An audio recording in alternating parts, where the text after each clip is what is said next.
All right, this is Melissa Ryan joining you just at the exit for El Dorado Canyon, and in just a moment I'll have my guest introduce herself. But as I've stated in the title, what we're going to be talking about is rites of passage. So this is really for anyone that works with people around transition and change. And so if you're working with humans in any capacity, this is likely for you. So I invite you to stay tuned. So I'm going to go ahead and have Katie Asmus introduce herself and why she's passionate about this work, and just share a little bit about that. So Great. Thanks, Melissa. So my name's Katie Asmus, and I'm a psychotherapist, life coach, supervisor, professor, workshop trainer, rites of passage guide. So I do many things wellness related. I love humans. I love the natural world. I love conscious growth and transition. And so everything I do is pretty much a combination of those things. Okay.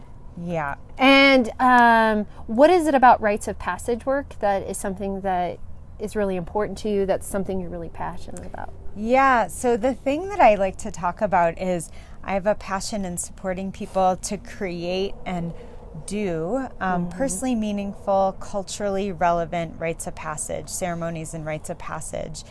And what I love about that is that as humans, we're always going through change all the time. And it can be very unsettling and disorienting. And the way we go through that impacts our physical health, our mental health, even the outcome of the transition. And I think in our world, especially I can speak to this country, right? There are thousands of ways to medicate ourselves and not feel. And in transition, often there are a lot of feelings. Yeah. And so with rites of passage, this model that I'm going to talk about is really a way of normalizing the process and also supporting people to move through it in a conscious way. Okay. And when you say conscious, what does that even mean to you? Yes. Well, so much of the time we're going through transitions and we're holding on for dear life to get through them. To survive. To survive, to get to the other side, to get back to where we were before. And conscious is just understanding what's actually happening, even bringing consciousness to the fact that we are in transition, and that when we're in transition, it's messy, it can be hard, it can confusing, be disorienting, and just even having that awareness can really provide a little bit more sense of patience, self-compassion, possibility in the transition. So just bringing awareness in of itself could provide some relief. Yes. Because like you're saying, it can normalize, it can help bring understanding of maybe why somebody might feel like they're spacey. Like normally they remember to do something and they forgot at this one time, and they're like, I always remember to do this, but this one time I forgot that I needed to do whatever it is, make sure that the dogs went for a walk at 4 o'clock or whatever it could be. Yes. It helps provide a framework for why they feel differently, why they're behaving differently, etc. That's awesome. And then what is rites of, could you define that as well, and then how you link consciousness and conscientiousness with rites of passage? Yes, thank you. So rite of passage, for those of you, some of you may know this, some of you may not, but is really a term that was developed by a European cultural anthropologist named Arnold van Gennep, who was born in the late 1800s, lived into the mid 1900s. Okay. And he essentially, in the late 1800s, early 1900s, was studying cultures across time. And what he recognized were that pretty much most, if not all, cultures have practices or honorings or ceremonies that they do for major life transitions. And there are a lot of really common ones that cultures practice, such as when a baby is born, there are often a welcoming ceremony or an honoring ceremony for the parents.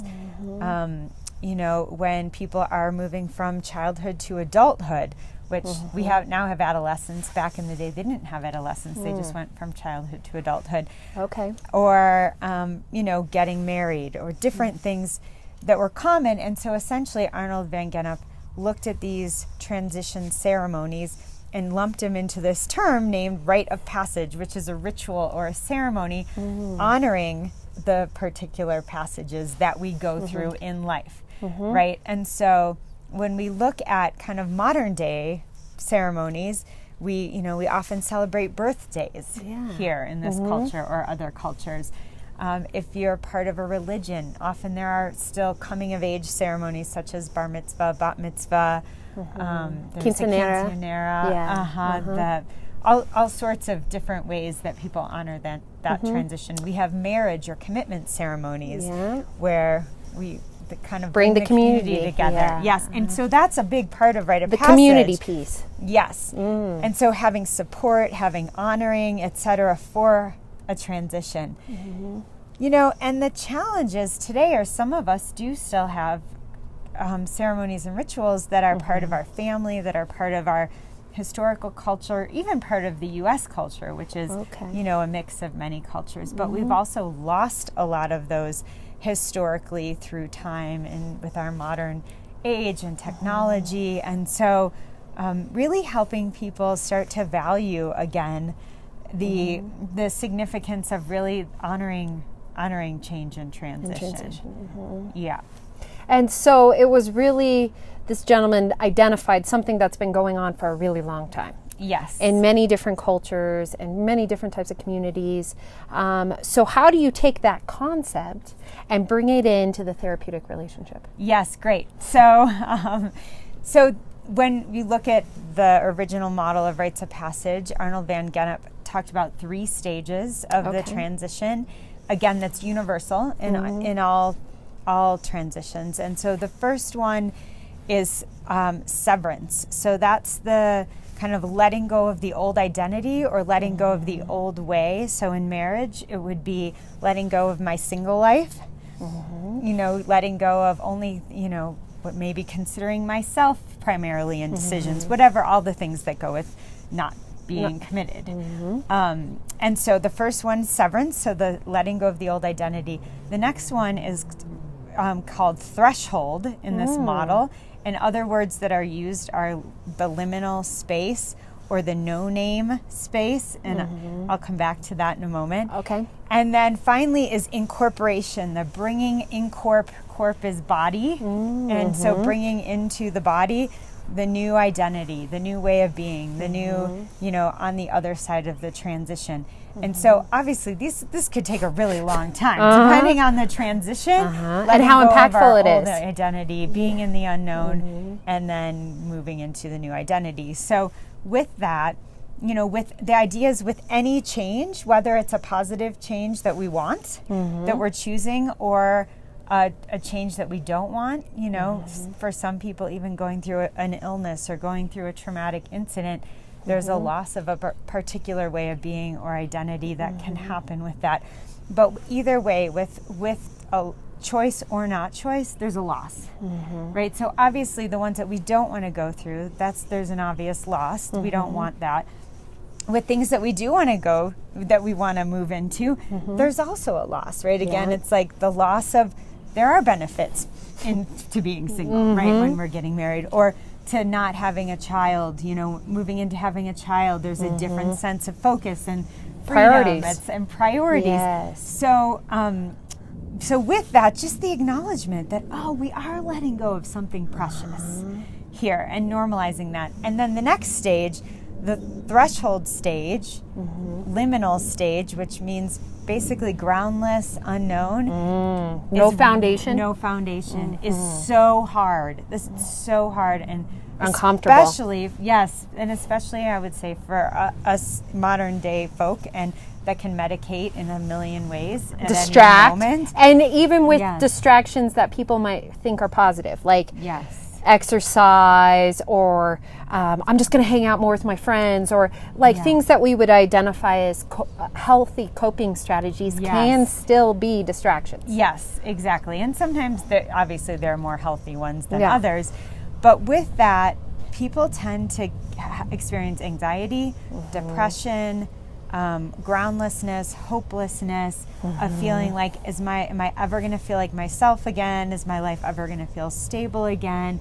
There's a book, William Bridges wrote Transitions. I highly recommend it. If you want to read, he's a psychologist and writes about psychotherapy through the framework of rites of passage. And he uses this term that I just love because it's so it so represents this experience. He says, it's like you're lying beneath the floorboards, wondering if you're ever going to be discovered and if you're ever going to get out, right? So it's the sense of can be this sense, depending on, again, the transition, desolation, confusion. It could be really scary. Yeah, very scary. And really people are afraid they're going to be stuck there. Things are never going to change. And when I share this model right here that I'm sharing with my clients, especially in this stage, there's a sense of relief almost all the time. They say there's a name for this. There's a paradigm for this. Yes, that's exactly what I feel like. Okay, it helps me to know that that's where I am in this change and that it actually might change. And then finally, again, the incorporation piece is really the kind of bringing it into our bodies, which, could be if it's it's integrating the new identity and living into it. So once again, it's generally, it takes a while. There's a whole rite of passage model, modern day rite of passage model that was developed by the School of Lost Borders. You shared with me at our last supervision about this. Yes. I don't remember what that gentleman's name was. It began with an M. Stephen and Meredith. Oh, okay. Yeah. Stephen Foster and Meredith Little. Gotcha. And they essentially looked at cultures throughout time and recognized that many cultures in their rite of passage from childhood to adulthood would send people out into the land, out into the wilderness from, typically anywhere from several weeks to several months to a year, some cultures. And the idea was to go out and find what are the strengths within you, literally survive living introspectively, kind of surviving in a way in the land. And the idea was that you didn't go out for yourself, but you went out for your people so that you could find your own strengths and gifts and then come back and contribute those as an adult in society.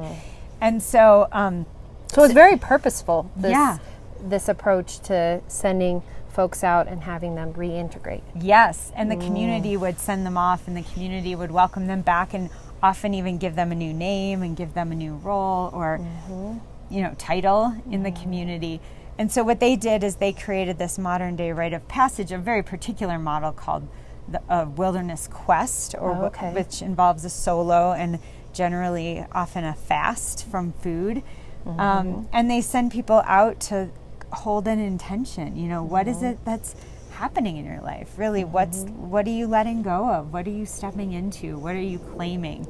And so that's one that a lot of people think about, and that is a model that I work with and that I do with people. But with that, again, coming back to the personally meaningful, culturally relevant. Yes. Yeah. What I do is often as clients are naturally going through change, whether that's, I'm just thinking of all the different kind of ceremonies and that I've done with clients, there's been graduation, there has been marriage. I love doing marriage ceremonies with couples where they even go out on the land alone for a couple hours or a day or a couple days and really look at, letting go of their singlehood and what that has been and what that means. Yeah. And then finding what is it that I'm bringing into this relationship and what is it that I'm want to honor in my partner and then come back together ceremonially and kind of share that with each other and bring them together. So anyway, that's one that I love to do. And that's very intentional. And one of the things you're touching on is something that's come up in my work with couples is sometimes they recognize that loss after it's already transpired. So now we're kind of retro going back and honoring first what it was like. They didn't even, a lot of times if you're not aware, you're just not aware, right? Yes. And so they're not necessarily even aware that they had this singlehood identity and that it has changed. They only now notice that there's a change because they feel this sense of loss, this sense of disconnection, not really sure where this new identity fits in. Yes. So a lot of times, at least in my work, I even create that space of let's talk about what that was like, how you identified with that. And we do activities, because I'm a big believer in experiential processes of really connecting mind, body, and spirit with what we're talking about. Yes, that's beautiful. And that makes me think about grief rituals, which is a lot of times when people realize, oh, I went through this transition and I never grieved this old part of myself, then you can always do that in retrospect. I lead the 3-day solo experiences a lot out on the land, and for graduate students who are studying psychology on a regular basis, I lead these. And often people will say, you know what, I never consciously became an adult. I am technically an adult, but I've never consciously become an adult. I haven't actually said yes. I haven't given up some of the old ways and behaviors, and there's something I've wanted to hang on to about that, and I'm ready to do it. So it's been amazing to have people sort of in retrospect, do this ceremony. So you can always do that, even if it's something that's happened in the past. It really helps, in a way, update our systems to like, where are we now? What's present now? What is my life now? What does it look like? And so I was thinking, as you were talking about your own transition, so Katie, before we got started, shared that she used to have an office space with this view that's behind us, which we're at the exit for El Dorado Canyon. And I was curious. It's hard to see. Clouds is I know. Gorgeous, and there's a little bit of sun and snow, which nature, there's always transition happening, right? So that can be a really cool way for people to connect with that rhythm. Yes. And see it. Yes. Right? And so I was curious, when you made that transition, because you said you were in the space over here for 8 years. What were some of the rituals you did around that? Oh my goodness. Oh, I have tears as you say that. It was such a special place. I was here 8 years with this view, which you can't really see, but of the Flatirons and the mountains and trails across the street and trails down the road. And I do nature-based therapy. And so I had a closing with humans in my office with some of my kind of friends who had been there and been in meetings and groups there, and did kind of an honoring celebration of thanking of the space. And then when I moved out, this was like 4 years ago too, but it's still super touching. I said goodbye to the space after it was closed. I brought like a candle and sage and my drum, and just sort of gave voice to my gratitudes and all that had happened there, and looked out the window and probably took a final picture. And it was meaningful. It was really meaningful. Because it was like, this place is so special. So it was really just synchronistic that we met here, because it's halfway between us. But it really brought up a lot of memories. And cool. Thanks for sharing. That's thank you for asking. Yeah, and it's neat, like you're saying, and in the weather, we are experiencing transition, right? Between spring and winter. Like literally, snow is falling as the sun is beaming down on our face. And 3 days ago, I was sitting outside in 76-degree weather all day, leading a Rites of Passage program, which is wild, huh? I know. So I think this is a good place to wrap up. So what I would like to, if you be on board, is just share if people are interested in learning more and really diving into how they can connect with it on a personal level and a professional level. Great. Could you share like how they might connect with that? Yes. Well, this is a big part of the work that I'm doing, both facilitating Rites of Passage for people as well as teaching therapists and other professionals how to bring it into their work consciously. I feel super passionate about it, if you can't tell. And so I'll just say, you can be on the lookout on my website. My current website is namastehealers.com, and I'm in the process of changing the name of my business. I'll just say it here because it's going to be soon, and there will be another website very soon, and it's Somatic Wilderness Therapy Institute, and it's wilderness-therapy-institute.com. So cool. Right now that's in transition. It will be soon. But it'll kind of be updated on programs. I have a couple that are coming up really soon. Neat. One is there's a program I've been doing for 7 years with my dear colleague Sway Spilkin, who's also an amazing therapist and healer and intuitive human. And it's called Courting Your Medicine. It's 4 days for 4 weekends, so 16 days.